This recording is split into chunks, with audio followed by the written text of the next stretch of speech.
Pernahkah Anda melihat sebuah saham tiba-tiba melompat tinggi tepat di jam penutupan bursa? Banyak yang mengira itu hanya spekulasi, padahal ada kekuatan dana triliunan rupiah dari manajer investasi global yang sedang bekerja. Mereka bergerak bukan karena perasaan, tapi karena sebuah indeks bernama MSCI. Ketemu lagi di video Alpha Evolution yang didukung Alpha Trade Academy. Hari ini kita akan membedah tuntas kriteria ketat MSCI, jadwal rahasia transaksi mereka, hingga efek sampingnya bagi saham-saham blue chip yang sering kita pegang. Mari kita bedah detailnya. Untuk masuk ke dalam liga utama MSCI, sebuah saham harus lolos dari 3 saringan awal yang sangat ketat. Pertama adalah kapitalisasi pasar total yang minimal menyentuh angka sekitar 50 triliun rupiah.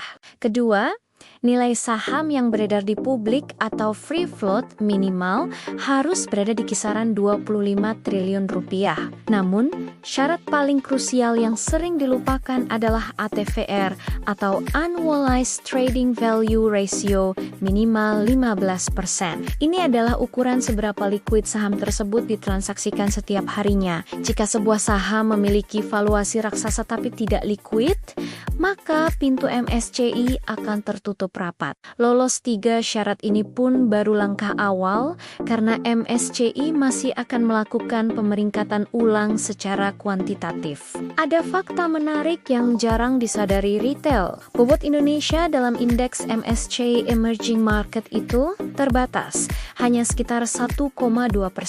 Artinya, ketika ada saham raksasa baru yang masuk, mereka harus mengambil jatah dari saham yang sudah ada. Inilah alasan kenapa kadang saham-saham perbankan besar tetap mengalami tekanan. Jual asing meskipun kinerja perusahaannya sangat bagus. Dana indeks global terpaksa mengurangi porsi di saham lama untuk memberikan ruang bagi penghuni baru. Fenomena ini disebut penyesuaian bobot, dan memahami kapan ini terjadi adalah kunci agar Anda tidak terjebak dalam arus jual asing yang masif.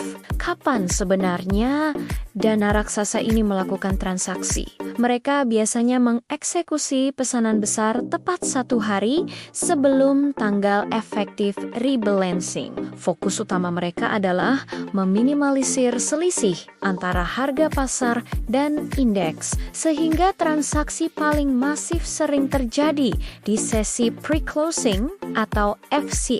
Tugas kita sebagai investor adalah memantau harga rata-rata pembelian institusi saat periode akumulasi sebelum pengumuman resmi keluar. Strategi terbaik adalah melakukan analisis data di akhir bulan sebelumnya agar Anda bisa melakukan front run atau masuk lebih awal sebelum harga mengalami gap up saat pengumuman diumumkan. Kesimpulannya, MSCI adalah peta jalan bagi dana global. Dengan menguasai formulanya, Anda tidak lagi menebak kemana arah uang besar akan mengalir. Analisis ini murni berdasarkan data statistik pasar dan untuk kepentingan konten edukasi, bukan ajakan untuk membeli atau menjual suatu aset. Mau belajar cara menghitung ranking saham MSCI dan memprediksi siapa yang akan masuk atau terdepak di periode depan? Join Alpha Trade Academy. Kita akan belajar analisa teknikal